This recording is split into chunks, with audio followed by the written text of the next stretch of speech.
আলহীৰ বাবে দুপৰীয়া ভাত খাজ আয়োজন কৰিছোঁ আৰু আপোনালোক সকলোকে আমাৰ ভিডিঅ'টোলৈ স্বাগতম জনালোঁ। যিদৰে আমি সদায় খাই থাকোঁ বইল শাকেৰে, আজিও তেওঁলোকক তেনেকৈয়ে খুৱাম।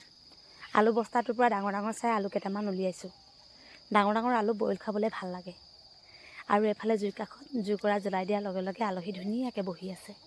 এয়া হৈছে তালাপৰ, তেওঁলোকৰ গোটেই ফেমিলিটোৱে আহিছে।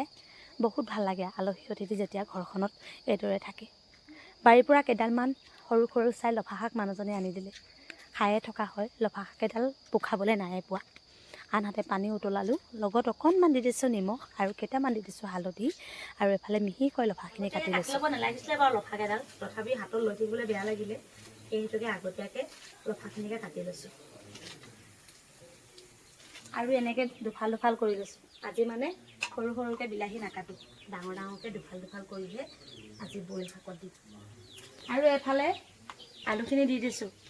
আলুখিনি সিজা 20 মিনিটমানৰ পাছতহে আজি মাছ দিম। মাছখিনি সিজিবৰ কাৰণে যিহেতু বেছি সময় নালাগে, আলু সিজিবৰ কাৰণে বহুত সময় লাগিব। পৰহি দিনাই আনিছিলোঁ জাতিলাও এটা, ডাঙৰকৈ এডোখৰ ৰি গ'লোঁ ভৈৰৱীত। আমি এচুটি ব্ৰইলাৰ মাংসৰ লগত খালোঁ, তাৰে এচুটি থৈ দিছিলোঁ। আজি আৰু আলহীৰ লগতে আমিও খাই দিম। বিলাহী দি দিলোঁ, আৰু ইয়াত এতিয়া দি দিম গোটেই মাছখিনি। বিলাহীখিনি ডাঙৰ ডাঙৰকৈ দিছোঁ, যিহেতু নিজেই পমি যাব, আৰু যদি পমিও নাযায় অকণমান ভাঙি দিম। আৰু পানী অকণমান সৰহকৈ দি পালোঁ নেকি আলু, সেইটোকে পৰি যাওঁ হৈছে। কিবা এটা বদলি হ'ল লাগিছেনে বাৰু? কেৰাহীখন ওলট পালত লগাই দিলোঁ। এইখন কেৰাহীত সৰু হোৱাৰ কাৰণে ডাঙৰ কেৰাহীখন পাতি দিলোঁ।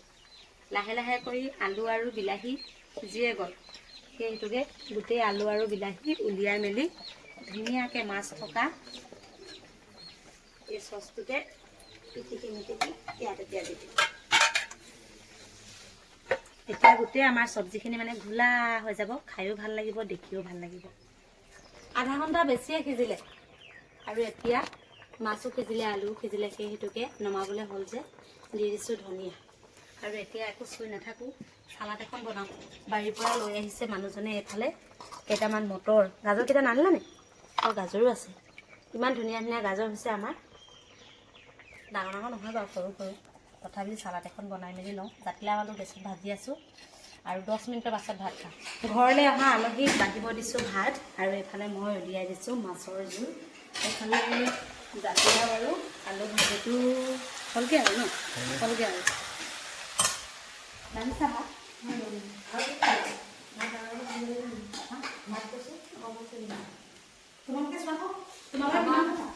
আগতীয়াকৈ ল'ৰাকেইটাক দি লৈছোঁ, সৰু ল'ৰা যে মাছ আকৌ লাগিলে ল'বা দেই। মুখেৰে ক'লেই হৈ গ'ল, দিয়াচোন মাছ দিয়া।